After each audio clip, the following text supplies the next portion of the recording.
উদ্বোধনী অনুষ্ঠানের আলোচনা সভার এই পর্যায়ে আমি বক্তব্য দেবার জন্য অনুরোধ জানাচ্ছি, যিনি রাজশাহীতে একটি উদাহরণ সৃষ্টি করেছেন, আমাদের রাজশাহী কলেজ, যাকে দেখলে সকলে আমরা সকল মানুষ যে শিক্ষাঙ্গনে কে এত চমৎকার ভাবে তৈরি করা যায়, উদাহরণ তৈরি করা যায়, আমাদের প্রিয় মানুষ প্রফেসর হাবিবুর রহমান, সাবেক অধ্যক্ষ রাজশাহী কলেজ। বিসমিল্লাহির রহমানির রহিম।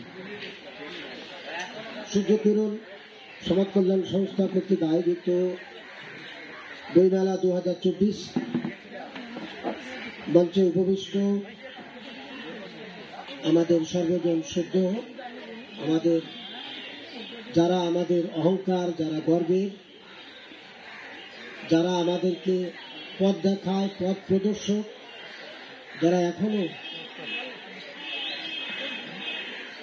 মুক্তিযুদ্ধের ইতিহাসকে তরুণ প্রজন্মের মাঝে তুলে ধরেন, তাদের কথা, তাদের লেখা, তাদের রচনায় আমাদের বীর মুক্তিযোদ্ধা professor doctor Ruhul Amin sir উপস্থিত আছেন। আমাদের আরেকজন প্রিয় মানুষ মোহাম্মদ ডক্টর আব্দুল মান্নান, আরেকজন বীর মুক্তিযোদ্ধা আবুল হোসেন খন্দকার, আমাদের তরুণ প্রজন্মের আমাদের কান্ডারি, আমাদের সম্মানিত কাউন্সিলর 12 নম্বর ওয়ার্ড, সাবেক প্যানেল মেয়র 1 রাশিদ জনাব শরীফুল ইসলাম বাবু ভাই এবং জনাব রুহুল আমিন এবং আমার স্নেহভাজন সভাপতি। বেশ কয়েকদিন থেকে বইমেলা সম্পর্কে ছেলেটাকে যা দেখি, বারবার আমার কাছে যাই, বাবু ভাইয়ের কাছে যাই, আমি তাড়িত হই। এই যুগে যে স্মার্টফোন, ইন্টারনেটের যুগে কিছু সংখ্যক ছেলে মেয়ে তাদের সময়কে ব্যয় করছে, আমি বলবো যে অপব্যয় করছে অন্য কাজে, যে কাজ ব্যক্তি বা সমাজ বা পারিবারিক জীবনে কোনো কাজে আসে না। অপরপক্ষে কিছু তরুণ, কিছু সৃজনশীল তরুণ, কিছু ক্রিয়েটিভ তরুণ এই সমস্ত আয়োজনের জন্য তারা দীক্ষা নেয়, তারা বিভিন্ন জায়গায় অন্য হয়ে ঘুরে। সেরকম তোমার ডাক নামটা কি জানো? সাইদ। এই সাইদকে আমি দেখি, তার সঙ্গে আর একটা ছেলেকে দেখি। মাননীয় মেয়র মহোদয়কে আমি বলেছিলাম, তিনি তার সময়ের অভাবে, অর্থাৎ তিনি এখন ঢাকায়, এখানে আসতে পারেননি, কিন্তু যারা আসছেন এখানে, আমাদের এখানে যারা আসছেন, যে 3 জন বীর মুক্তিযোদ্ধা এখানে আসছেন, আমি মনে করি আমাদের মঞ্চকে আজকে যে এত আলোকিত করেছে, এত ভারী করেছে, তাদের প্রতি আমার সশ্রদ্ধা স্মরণ। বলা ভালো, স্যার এখানে আছেন বাংলা প্রফেসর, যে আমরা বাঙালিরা মানে বই বিমুখ, বাঙালিরা এটা বই বিমুখ, এটা সৈয়দ মোস্তফা বলে গেছেন। যে তিনি এও বলেছেন যে কি স্যারে আমার মনে পড়ছে না, যে রুটি মদ শেষ হয়ে যাবে, প্রিয়ার কালো চোখ ঘোলা হয়ে আসবে, কিন্তু বইখানা অনন্ত যৌবনা, যদি বইটি কেমন হয়। এরকম আমি হুবহু বলতে পারলাম না। তো বই হলো জ্ঞানের একটি আধার।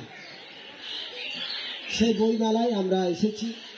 নিছক যারা আসছেন তারা ফ্যাশনের জন্য না, যে বইমেলা আসতে হয়, নিশ্চয় এই যে জ্ঞানের আধারকে খুঁজার জন্য বই যে ক্রয়ের যে একটি অভিপ্রায়, আমরা তরুণদেরকে যেমন উদ্দীপনা দেব, উজ্জীবন করব, তাদেরকে আগামী দিনে চলার জন্য উৎসাহিত করব, অনুপ্রাণিত করব।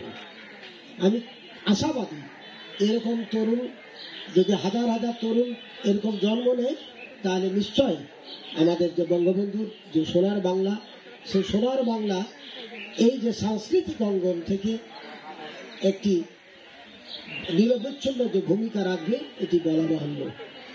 আমি সূর্যকিরণ সমাজ কল্যাণ সংস্থাকে ধন্যবাদ জানাই। যে এই পঞ্চমবারের মতো এই বইমেলার আয়োজন করেছে এবং আমাদেরকে এখানে আমন্ত্রণ জানানো হয়েছে। আগামীতে এর কলেবর দিন দিন আরো বৃদ্ধি পাবে। এবার বোধহয় 22টি বোধহয় স্টল আসছে, 24টা। নিশ্চয়ই এর কলেবর আগামীতে বৃদ্ধি পাবে। যারা আজকের আমাদের 3 জন বীর মুক্তিযোদ্ধা এখানে আসছেন, আশা রাখি নিশ্চয় আল্লাহ তাআলা তাদেরকে দীর্ঘায়ু করবেন, আবারও এই মঞ্চ আলোকিত করবেন। এই যে সূর্যকিরণ সংস্থার সাথে যারা জড়িত, যারা এখানে আসছেন, তাদেরকে উৎসাহ দিচ্ছেন। আমরা যতই জনাকীর্ণ হই না কেন, যারা আসছেন তারা কিন্তু আলোকিত মানুষ। তারা বইকে ভালোবাসে, সাংস্কৃতিক অঙ্গনকে ভালোবাসে, সাংস্কৃতিক মানে যে আমাদের পরিসরকে এগিয়ে নেওয়ার জন্য রাজশাহীতে যারা কাজ করছে, তারা কিন্তু আজকে মঞ্চে উপবিষ্ট। আমরা তাদেরকে ঘিরেই কিন্তু আবর্তিত হই। তো ধন্যবাদ সূর্যকিরণ সংস্থাকে, ধন্যবাদ আগত সকলকে। আপনাদের প্রতি আমার অভিনন্দন। এবং আমরা যারা এখানে আসবো এই 5 দিনে, নিশ্চয় আমরা ভালো বই আমরা ক্রয় করব এবং অন্যকে ক্রয় করার জন্য আমরা উদ্দীপনা দিব, আগ্রহ জন্মাবো। তো জয় হোক এই সূর্যকিরণ সমাজ কল্যাণ সংস্থা, জয় হোক বাংলাদেশের। ধন্যবাদ।